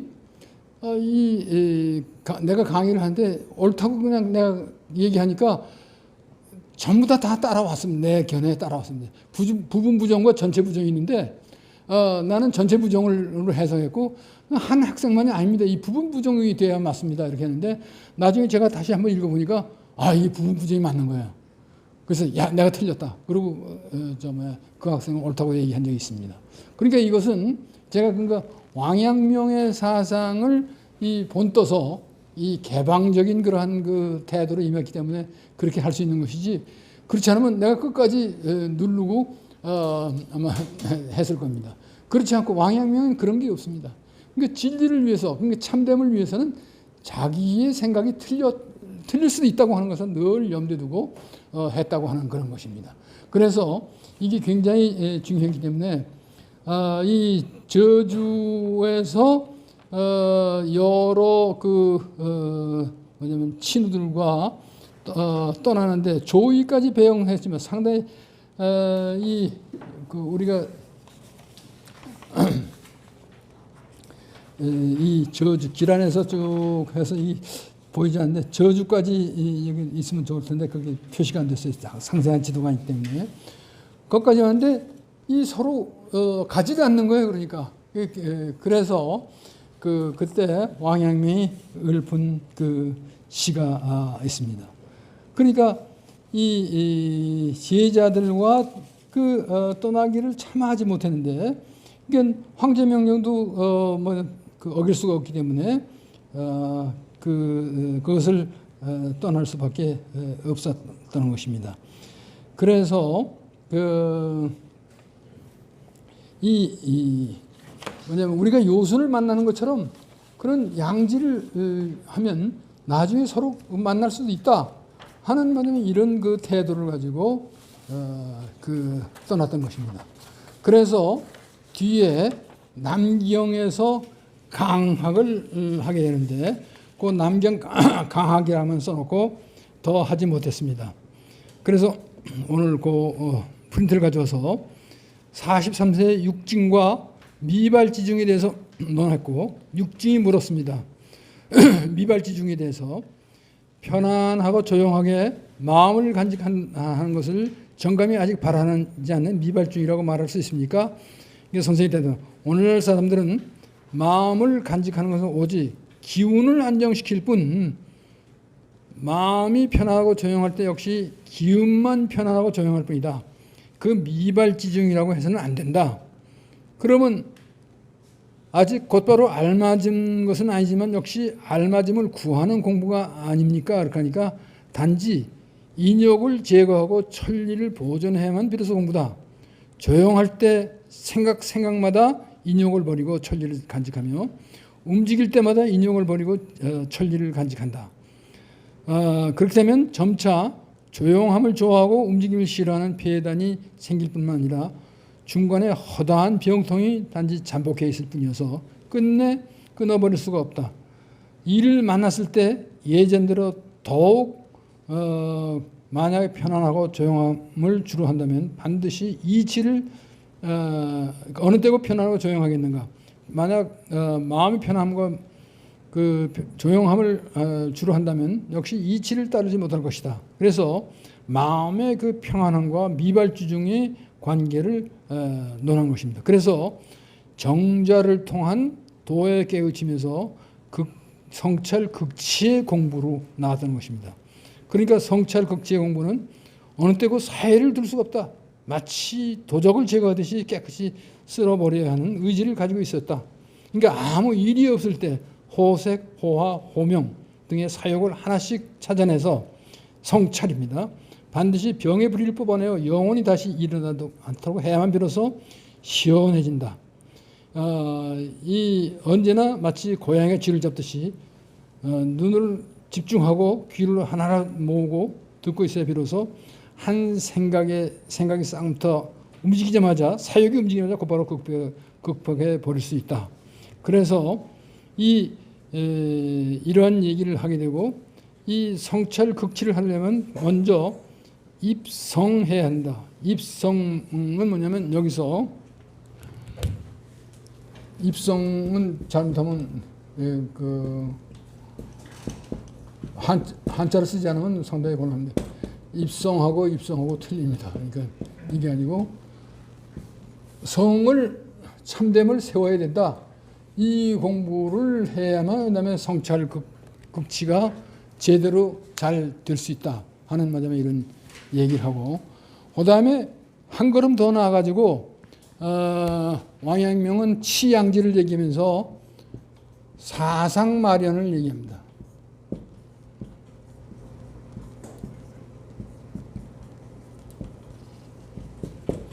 사상, 내가 어떤 일을 하든지 간에 유혹이 있게 마련이다.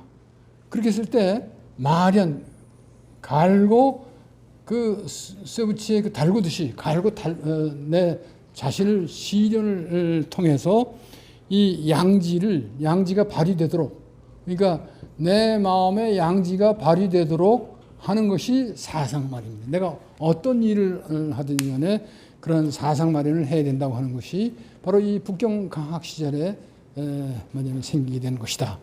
그래서 오늘은 여기까지만 하겠습니다. 다음에 또